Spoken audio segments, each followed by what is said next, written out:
JIL po kami. Ang panalangin po namin dati mag-prayer meeting kasi po ang kawit po is yung sa Cavitex. So ang kawit po malapit po sa Lancaster. Ang Lancaster po napakalaki po. Sako po siya ng 4 na taon. Calvin, Ibus, Jeffrey, Dobby na Lord, Tansapa.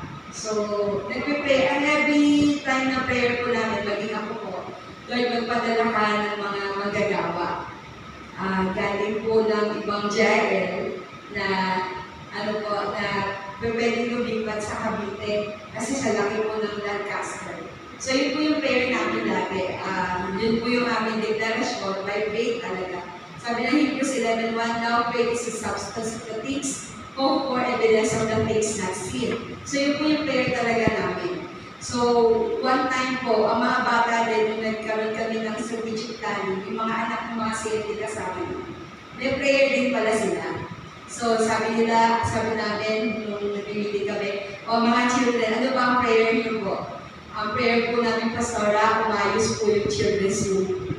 So, yun pala yung prayer nila. Kasi wala akong tiles, yung children's room, talagang hindi siya maayos. So, all things work together for good to those who love God, like all of our witness purpose. So, yung prayer namin, pinagtagputat ko ng Lord. Last March 9, meron pong umatay sa akin. Nagulat po ako kasi alam ko galing siya ng ibang JIL. So, iba yung ngiti niya, pag tingin ko, ang saya, then follow yung asawa niya, then yung mga anak. So, sabi ko, Lord, ano kaya ang ano? So, kinamayan ko po. Tapos, iba po yung kagalakan ko sa aking puso. Although, rin ako kasi yung church na po nila. So, yun po yun, yung prayer ko ng mga bata. So, yung prayer ng mga bata nung nalaman ko na maipatiles, maipaganda yung children's room. Si Pastor, bago po yun, January, February, lagi ako pinukulit si Pastor, kung patulungan mo ako, manghingi ng tiles. Kasi may pangako ko sa mga bata na, sige, hingi tayo ng tiles. Kasi yung church nila sa Gentry, pina-tiles. So, dun po sa nagbigay ng tiles, hingi din ako. So, sabi ko, tulungan mo ako.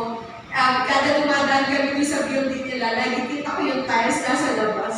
Sabi ko, Lord, yung tiles by faith ba? Sabi ko, tapos po, yung umagat sa amin, siya po yung may-ari ng tiles. Sabi ko, Lord, hindi lang. Siya po yung may-ari ng building na, Tapos sabi ko, Lord, napakabuti mo po. Hihingi na po ako ng tiles. Kailan na po yung may-ari ng tiles? God is good. And then, nung umagat siya that March 9,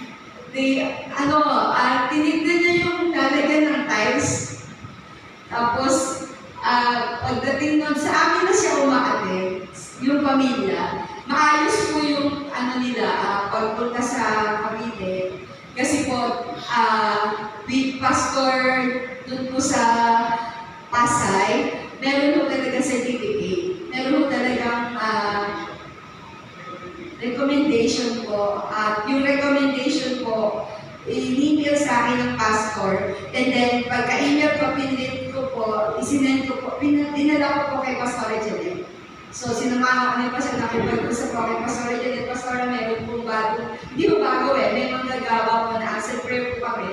Nagpadala si Lord ng mga manggagawa, pamilya po. So, doon sa kanina recommendation is talagang, since 2009, hanggang 2023, andun po yung kanilang mga ministry. Head po sila, yung iba, yung pamilya, mga heads po sila. So sabi ko, Lord, salamat po, napakabuti niyo. Nadagdagan po kami ng mga magagawa. At yung hindi kong tiles, yung may-ari ng tiles yun. And then, alam niyo po, truly God is good. Tinignan niyo po yung, hindi lang po children's room ang napatiles. Even yung finance room, even yung office po ng pastor, at hindi lang po, siya yung nagbigay ng tiles, siya pa rin po yung nagpagawa ng tiles. Kaya, siya po ang nagdagay.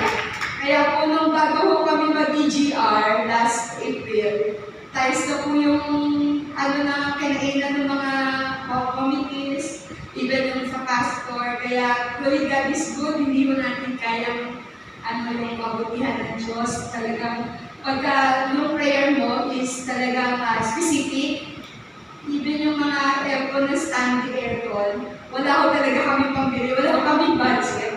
So talagang nagpipray lang kami at talagang ang Diyos po may ginagamit. Yung dalawang standing aircon namin, yung isa may nagbigay, bago mag-pandemic, kinalala ko, sabi ko, Lord, wala, pag nag-pandemic pa, hindi mo namin nagagamit. Prayer meeting talaga, pinuot ko yung kamay ko, Lord, kailangan magkaroon ng kapatid. Nagkaroon na ng kapatid at meron pang spring time. Kaya madalas gamit ko lahat po ng gamit sa church. Even po yung pulpito, nakita nung isang kapatid natin from DMV. Sabi niya, Pastora, palitan mo na yung ano mo. Palitan niyo na po yung ano yun, lumang ano na yung pulpito.